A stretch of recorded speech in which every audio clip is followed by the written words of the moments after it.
Hello everyone, and welcome to my Duel Today official news channel. I hope everyone is having a wonderful day. Before we begin, please hit the subscribe button and give this video a thumbs up. Sloane's digs. Watching a zombie movie on the couch is Sloane and Eric. At that moment, he receives a call from the hospital informing him of a death. When Sloane inquires about the call, Eric responds that he recently visited a former parishioner who was heading to the upper chamber. Sloane wants to accompany him, and he needs to pay his respects. In the living room of the Dimera mansion, Johnny, Chanel, and Holly are watching Scream. Chanel is prepared to go, but he wants to keep going. Naturally, Holly is eager to go forward. Chanel tells Johnny that it's time for her to go home and leaves. Holly is startled by Tater Tot's arrival outside the Dimera mansion.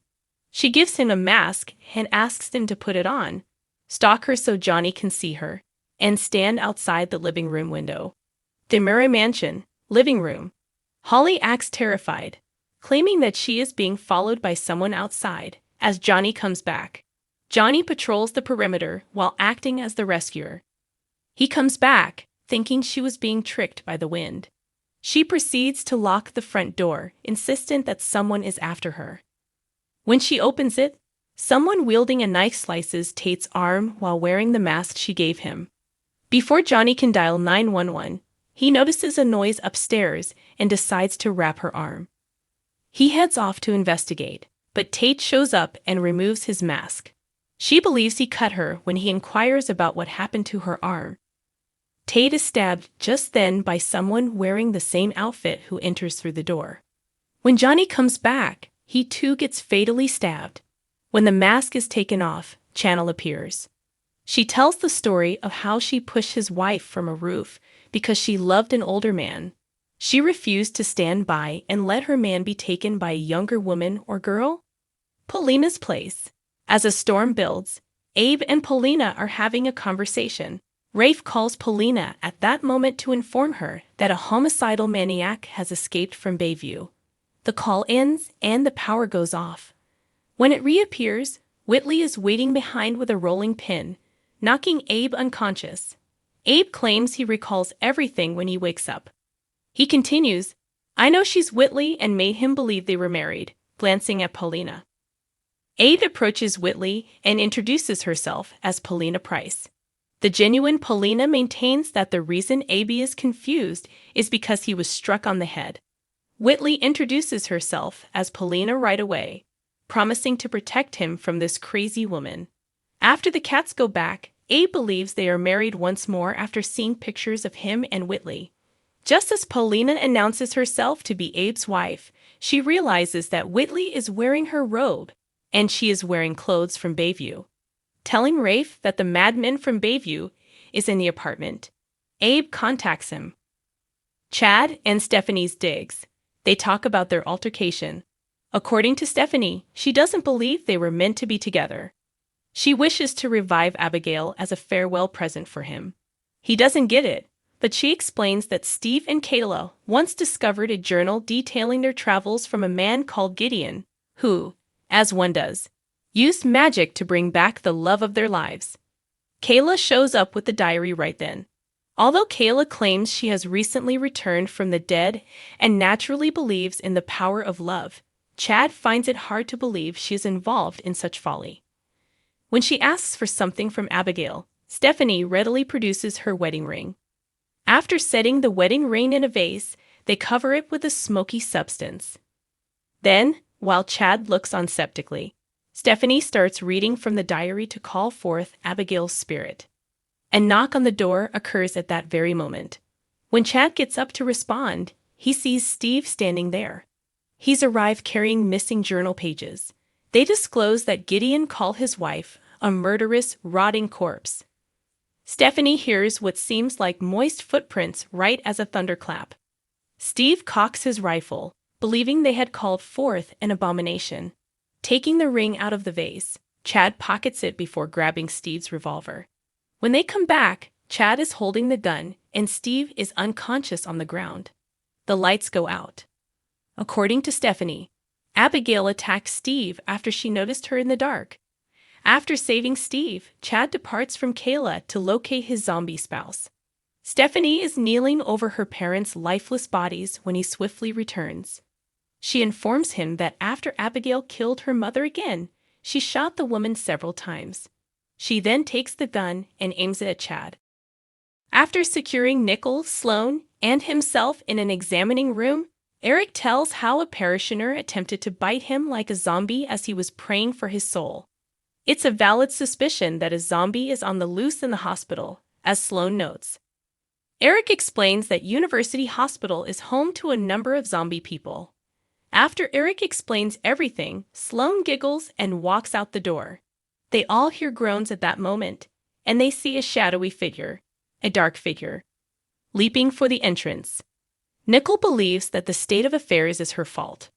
Before Nicole confesses that she invented a virus a few months ago to conceal the fact that she was receiving test results, she and Sloan scoff. Sloan acknowledges that she concealed the information that Eric is Nicole's baby's father. Continuity exists even in zombie Salem. Eric stumbles and finds bite marks on his shoulder as they all argue. He claims that injecting himself with a medicine that will put him to sleep is their only option. Sloan declines to use the needle even after he delivers it to her. Nicole takes the needle at the same moment to complete the task. She then takes the needle and gives Sloan an injection. Feeling a sense of relief, Chad wakes up from his nightmare. Holly wakes up to find Channel and Johnny making out. Her worst nightmare. Just as she is about to die at the hands of Channel's knife. When Sloan wakes up, she discovers that she's actually dozing off on top of Eric in their apartment. He claims that although he can't exactly recall it, he was having a weird dream. He's definitely hungry though. Whitley reaches for the rolling pin and swings at Paulina. She wakes up at that same moment to discover Abe gazing at a real picture of their Juneteenth wedding. As they cuddle and she comes to terms with reality, he bids her a happy Halloween while pointing to a plush cat in the corner. Marlena is talking on the phone in her office at University Hospital when Lai grumpily walks in. He claims to think he's going insane. Lai claims that the reason he can't sleep is that he has dreams. How everything in his life went so wrong is beyond him. He goes through some of the highs and lows of their relationship until Marlena asks him to go on. Marlena says she knows he wasn't behind the plan to assassinate Stefan, but she won't divulge her sources. Lai maintains what she said isn't true and displays discomfort. He knew about the scheme to depose Stefan. Horton Square. In order to obtain Kristen's Demera shares, Stefan and Gaby are discussing double-crossing Brady. She is startled when a man in a zombie costume dashes by. Gaby says that ever since she encountered a undead Nick Fallon a few years ago, Halloween has scared her. Stefan sneers, and Gaby responds that he was also dead. He swears to keep her safe from any goblins or ghosts that may come her way. Demera Mansion. Living room. EJ and Nicole talk about his problems with Gaby and Stefan.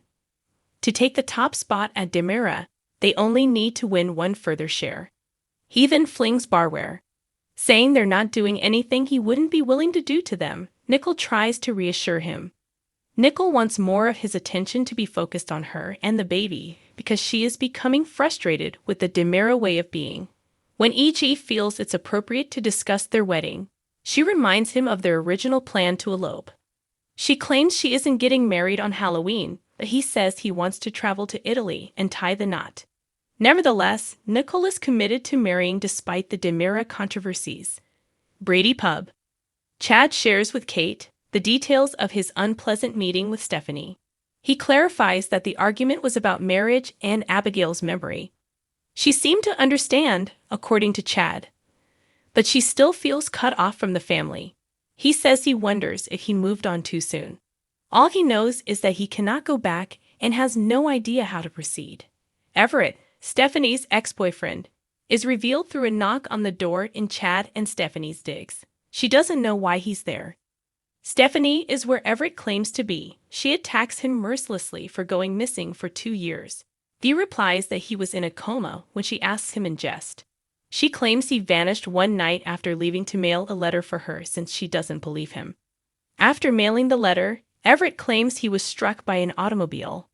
He woke up and his memory was gone. He plants a kiss on Stephanie as she starts to soften. Stephanie pulls him away and tells him he can't just walk back into her life with expectations after giving her a moment to respond. She's also dating someone new. Because he followed them to the Brady pub, Everett is aware of Chad. She affirms that she is unmarried when he claims he wants her back. Thanks for watching. If you like this video, so please don't forget to subscribe my channel and don't miss any updates.